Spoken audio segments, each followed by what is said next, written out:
교재 18페이지입니다. 14장에서는 이스라엘의 회복과 바벨론의 멸망 선포, 멸망당한 바벨론에 대한 이스라엘 백성들의 조롱 섞인 만가가 나옵니다. 뒤이어 만군의 여호와의 맹세와 생각했던 것이 반드시 되며 경영한 것이 반드시 된다는 말씀의 선포와 함께 아수르와 블레셋의 멸망까지 예언되고 있습니다. 15장에서는 이스라엘을 대적하던 모압이 하룻밤에 갑자기 멸망할 것이며 그들이 울면서 피난을 가지만 결국 수치와 조롱을 당한 후 모든 것을 빼앗기게 된다고 경고합니다. 오늘은 아수르, 바벨론, 모압 이런 나라들이 이제 심판을 받게 될 것이다, 이런 내용이 나옵니다. 이제 당분간은 이제 심판에 대한 말씀이 나올 텐데, 이사야서 구조를 보면 1장부터 12장까지는 지금 이사야가 활동하는 게 남유다입니다. 남유다의 수도가 예루살렘이죠. 그래서 남유다의 예루살렘을 중심으로 해서 지난 주일날 그제 우리가 설교에서 살펴본 대로 우상 숭배하고 형식적으로 예배하고 이웃을 돌보지 않고 이런 남유다 백성들의 타락을 하나님께서 이 상태에서 회개하지 않으면 심판할 것이다, 이 말씀이 12장까지 나옵니다. 근데 어제 읽은 13장에 보면 바벨론에 대한 하나님의 심판이 나오고, 오늘 14장에도 바벨론과 아수르에 대한 심판, 그리고 우리가 15장에 보면 1절에 모압에 관한 경고라 이렇게 나오죠.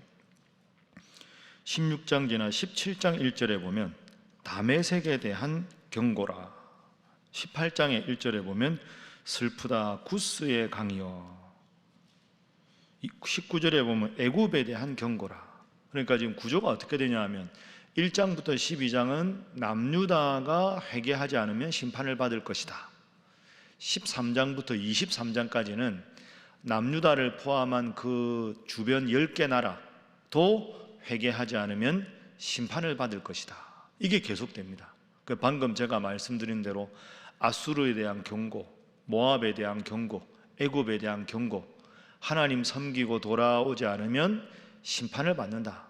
그 23장까지 이제 당분간 계속됩니다.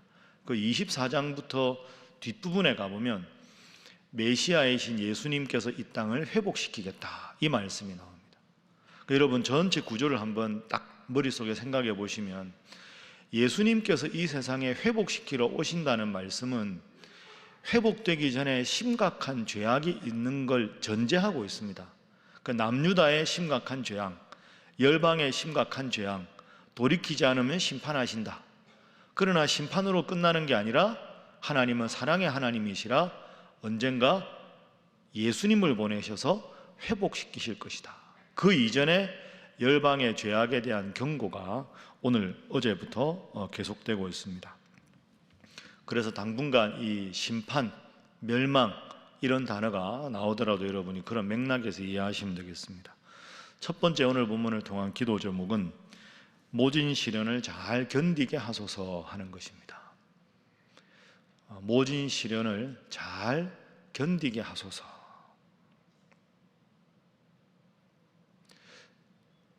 이게 참 부담스럽거든요. 심판을 받는다, 경고한다, 돌이켜라, 안 그러면 멸망한다, 포로로 잡혀간다, 이런 말씀을 우리가 읽을 때는 우리가 어떤 마음의 자세를 가져야 할까요?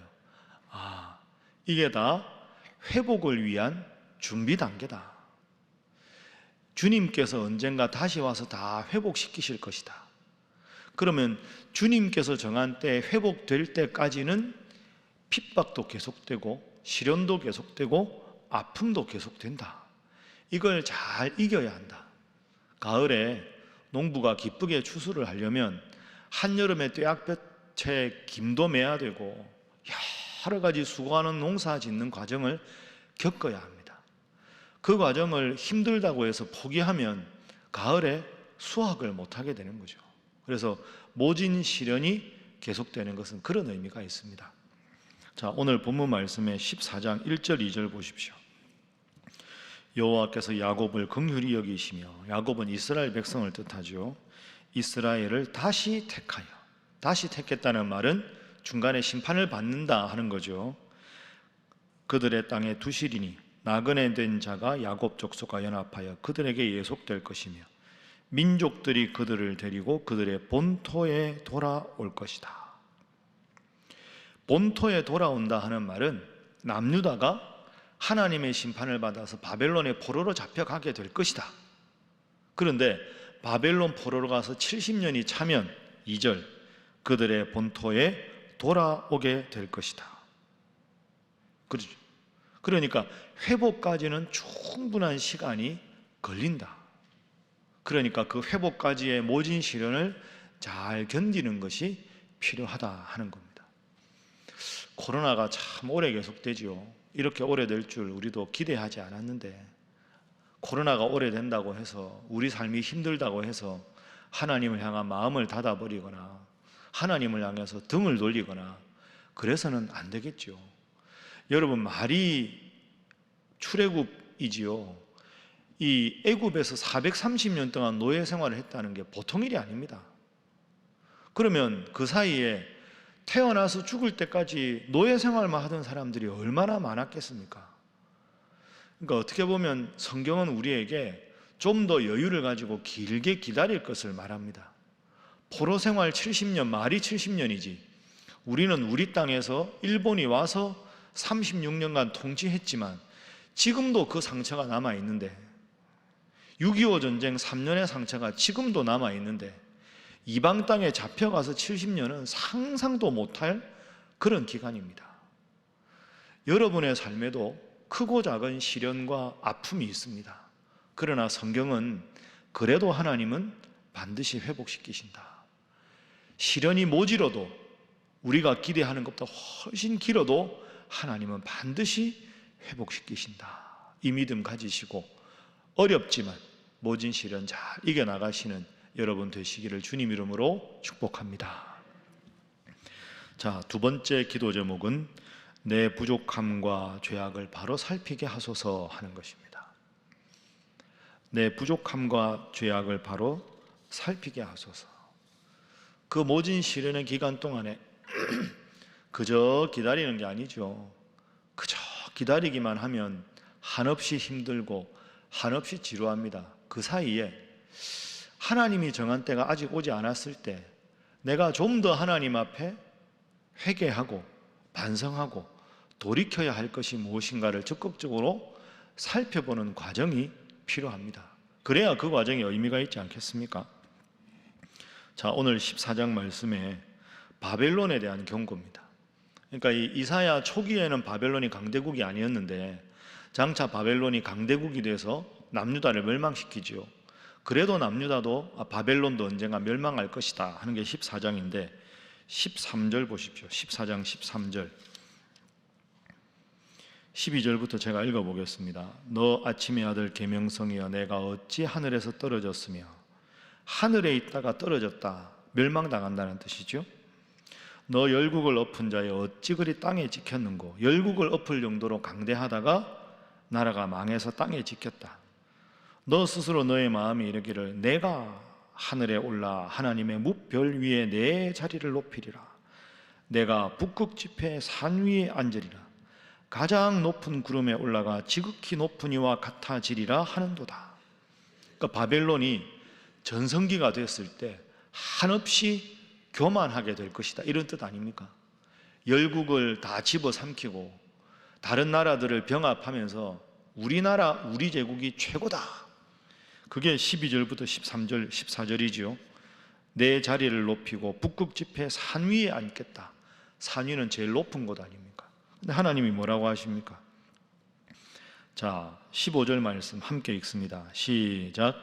그러나 이제 내가 소올 못 구덩이 맨 밑에 떨어짐을 당하리로다.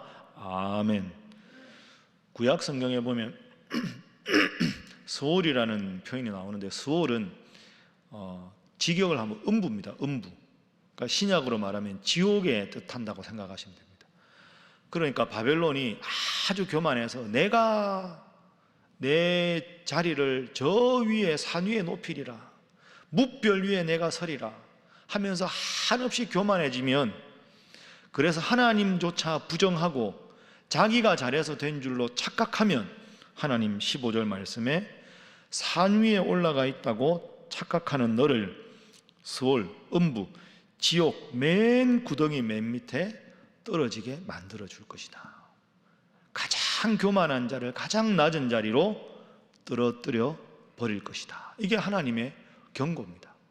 그러니까 우리가 이제 어제 오늘 앞으로 며칠간 쭉 인의 말씀을 읽으면서 내가 하나님 앞에 심판받을 만한 교만은 없는가?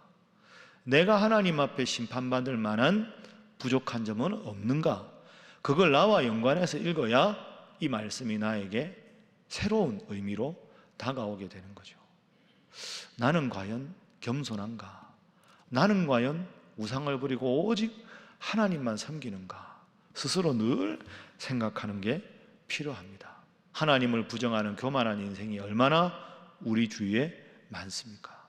그래도 하나님 섬기고, 그래도 겸손하게 이 모진 시련을 적극적으로 스스로를 돌아보며 잘 이겨나가는 여러분 되시기를 주님 이름으로 축복합니다.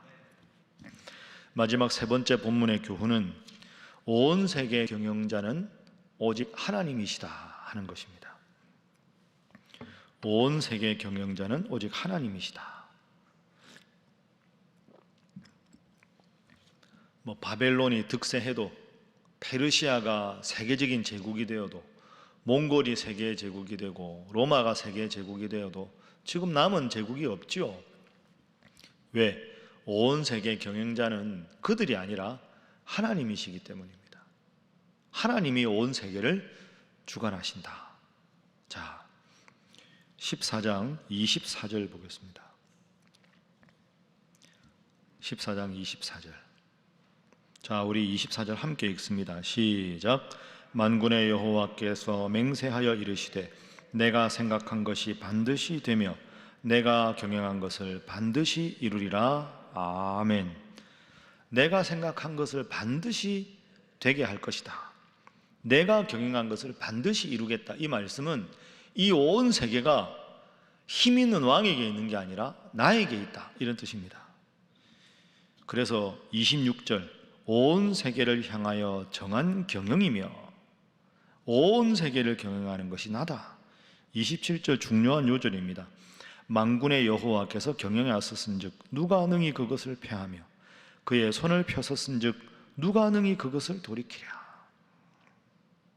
하나님이 세계를 경영하신다. 그러니까 여러분 직장도 하나님이 경영하시고 여러분의 가정도 하나님이 경영하시고 우리 신일교회도 하나님께서 경영하시는 줄로 믿습니다. 그러면 하나님 뜻을 깨달아 아는 게 필요한데, 그래서 주일날 말씀드린 대로 하나님 가장 중요하게 여기는 예배에 집중하고 하나님의 뜻을 깨닫기 위해서 기도에 집중해야 되는 거죠. 기도한다고 삶이 달라집니까? 예배당에 간다고 네 인생이 달라집니까? 그게 아닙니다. 그게 믿음 없는 사람들의 안목인데 그 안목이 흔들려서는 안 되겠죠. 오늘 15장 모압에 대한 경고라고 말씀드렸죠. 자, 15장 1절 말씀 우리 한 번 더 읽어보겠습니다. 1절 시작. 모압에 관한 경고라. 하룻밤에 모압 알이 망하며 황폐할 것이며 하룻밤에 모압 기르가 망하여 황폐할 것이라. 아멘. 하나님이 모압에 대해서 뭐라고 경고하십니까? 모압 알이 망하여 황폐할 것이다. 알은 그 모압의 수도 랍바를 말합니다. 그러니까 모압에서 제일 큰 도시가 수도 아니겠습니까? 랍바라는 큰 도시가 하루아침에 망한다. 그리고 뒤에 나오는 하룻밤에 모압 기르가 망한다. 이 기르는 군사 요새입니다. 그러니까 이 모압이 자랑하는 군사 요새 도시도 망하고 제일 큰 도시 수도도 망한다. 근데 보시면 하룻밤에라는 표현이 반복됩니다. 하룻밤에 망한다. 이게 참 중요한 의미가 있죠. 모압이 그 주변국을 다 복속시키고 강대국이 되어도, 그래서 모압이 그 지역을 다 복속시켜서 모압의 수도 랍바가 가장 큰 도시가 되고 모압의 기르는 난공불락의 요새라고 모든 사람들이 두려워 떨어도 이 세계를 경영하시는 분은 하나님이시라. 하나님께서 계획하시면 하룻밤에 랍바를 망하게 하고 하룻밤에 기르를 멸망하게 할 것이다. 여러분 믿습니까? 이게 하나님께서 우리 삶의 주인이시고 세계 주인이라는 의미입니다. 하루아침에 멸망될 수 있다. 근데 이걸 뒤집어 생각하면 하룻밤에 회복시킬 수 있다, 이런 뜻입니다. 여러분이 계속해서 기도해도 자꾸 응답 안 되고 더디고 힘들면 앞서 두 번 교훈대로 하나님 앞에서 하나님의 때를 모진 시련을 잘 견뎌야 합니다. 내가 하나님 앞에 다시 더 회개할 것이 없는가 돌아보아야 합니다. 그런 과정이 계속되다 보면 하룻밤에도 하나님은 여러분을 회복시켜 주실 줄로 믿습니다.